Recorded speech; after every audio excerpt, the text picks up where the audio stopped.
Ok. Bernard, vous devez nous expliquer cette montée de Pipé parce qu'il n'y a pas grand monde qui la connaît. Non, non, c'est vrai que c'est une montée, c'est la... Bon, jusqu'à 9 km de l'arrivée, elle s'est déjà courue, hein.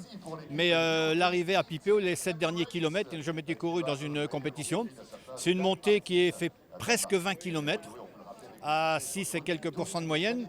Mais il y a quelques replats par moment, donc ça veut dire qu'il y a des pourcentages qui varient entre 2-3% et 10%. C'est une montée qui est longue, mais qui est rendue difficile aussi parce qu'il y a beaucoup de changements de rythme. Hein, je dis, il y a des moments, la pente n'est pas très dure, d'autres moments, elle est très difficile. Et je pense que, étant donné que c'est le quatrième col de la journée, je pense qu'elle se montrera très sélective. Qui vous voyez sur une pente comme ça? Je ne sais pas, je pense qu'un coureur comme Quintana, s'il attaque dans les pentes dures, Thibaut Pinot est en très bonne condition physique.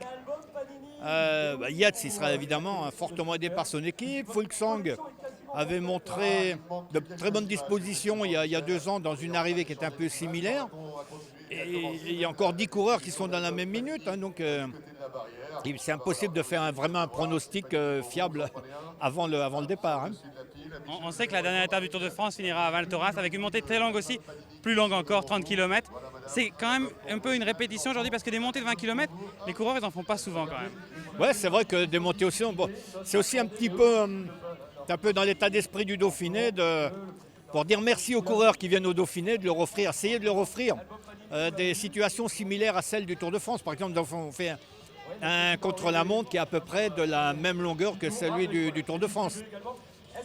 C'était difficile de faire une montée de 30 km dans le Dauphiné, mais déjà, montée de 20 km, ça donne déjà une bonne idée des capacités des coureurs et puis de leur état physique actuel.